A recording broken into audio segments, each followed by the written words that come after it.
Rata-rata ulama itu berpendapat bahwa asal mula Isra itu sebagai hiburan, hiburan dari Tuhan. Allah nyukani pelipur larang gini ku saat Nabi ngalami dua kesusahan. Itu periode Mekah itu periode tersulit Nabi karena beliau itu sudah minoritas, kaum minoritas kecil, miskin, terus pendukungnya tidak ada. Satu-satunya yang menggaransi, yang menjamin Nabi tidak dibunuh itu karena beliau dilindungi oleh sinten pamanipun, sinten Abu Thalib. Dan termasuk lagi secara kasta sosial ekonomi beliau tinggi karena punya istri yang saudagar kaya. Gini ku Sayyidah Khadijah. Tapi ternyata orang yang selama ini benar-benar di belakang Nabi, baik secara materi maupun moral, sing entek-entekan berjuang, ternyata wafat. Khadijah Abu Thalib wafat. Terus dikenal tahun itu tahun Amul Husni, tahun kesusahan. Sudah gitu niki sing termasuk ilmiah. Sudah gitu secara ilmiah psikologis kejiwaan Nabi terguncang. Niki rungokno tenan niki ngaji nggih. Terguncang itu karena secara mitos nggih, keyakinane tiyang Arab niku pun kadung kedikte embek keyakinan yang ditanamkan ulama-ulama Yahudi dan Nasrani. Nggih, kula baleni malih nggih. Kafir Mekah itu orang-orang bodoh, orang-orang enggak terpelajar. Mereka itu punya satu mitos, satu keyakinan yang ditanamkan oleh tokoh-tokoh intelektual Yahudi maupun Nasrani.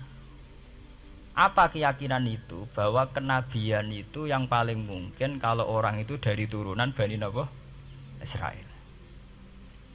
Orang mungkin Nabi kok ora turunane wong Yahudi utawa wong Nasrani. Sehingga ketika Nabi mendakwahkan diri sebagai Nabi, mereka bilang antakulu innama unzilal kitabu ala ta'ifataini min qablina. Nak jenenge wahyu harus tidak jauh-jauh sangka turunan-turunan Yahudi. Sebab itu banyak cerita di Quran, cerita konsultasine tiyang kafir Mekah nggih pada tokoh-tokoh Yahudi. Setelah konsultasi ya disesatkan. Orang mungkin Nabi kok nemu ummiyin, wong bintu-bintu untuk napa? Wahyu. Padha-padha dadi nabi rak kita, ora Muhammad. Ini kalau cerita sejarah. Sehingga saat Nabi ngaku Nabi, niku kayak sudah jadi mitos. Nabi itu tidak boleh jauh-jauh dari Palestina. Karena Nabi Ibrahim orang Palestina, Nabi Isa orang Palestina, Yahya Zakaria juga orang Palestina.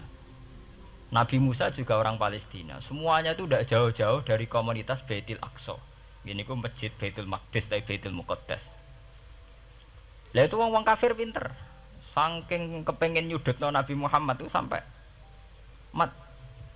Nabi mesti ning Palestina. Ya mesti roh cerita-ceritane Nabi ning Palestina. Lah kowe apa tau roh Palestina? Semua kok detail-detail. Nek kowe pancen roh iku pintu masjid ning Palestina Baitul Aqsa jumlahe piro? Terus madhepe ning ndi wae. Jadi bahwa Nabi ngeklaim diri sebagai Nabi yang bisa membaca malakutas samawati, baca alam-alam gaib. Niku dites nek iso tenan saiki aku takok jumlahe pintu Baitul Maqdis piro. Nah, niki peringatan kangge santri-santri bahwa semua Nabi itu di luar dites fisik. Artinya zaman Nabi sholat ning masjid kayak teletong unta terus disiksa Abu Jahal itu hanya ujian-ujian fisik. Tapi di luar itu sebetulnya Nabi juga mengalami ujian-ujian intelektual.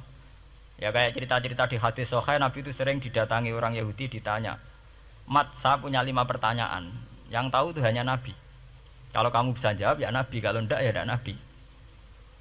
Termasuk takokane, apa pertama yang dimakan ahli jannah saat masuk surga?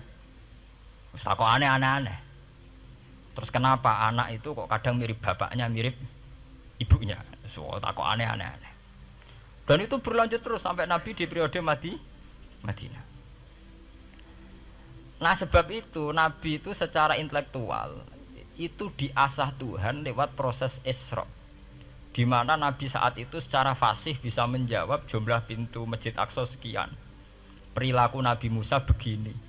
Wajahnya Nabi Musa begini, wajahnya Nabi Ibrahim begini. Sampai di hati-hati sahih Nabi bisa menjelaskan detail. Nabi Musa itu rambutnya kayak ini, wajahnya kayak ini, ada mutiwal. Itu detail sekali Nabi Sebab itu di sini diterangkan oleh Imam Suyuti, peristiwa Isra adalah peristiwa di mana Nabi berjumpa para sinten Nabi. Itu asal usulnya kenapa? Karena sudah kayak menjadi mitos, Nabi itu tidak boleh jauh-jauh dari tradisi Yahudi, tradisi Palestina. Paham ben sampean roh asal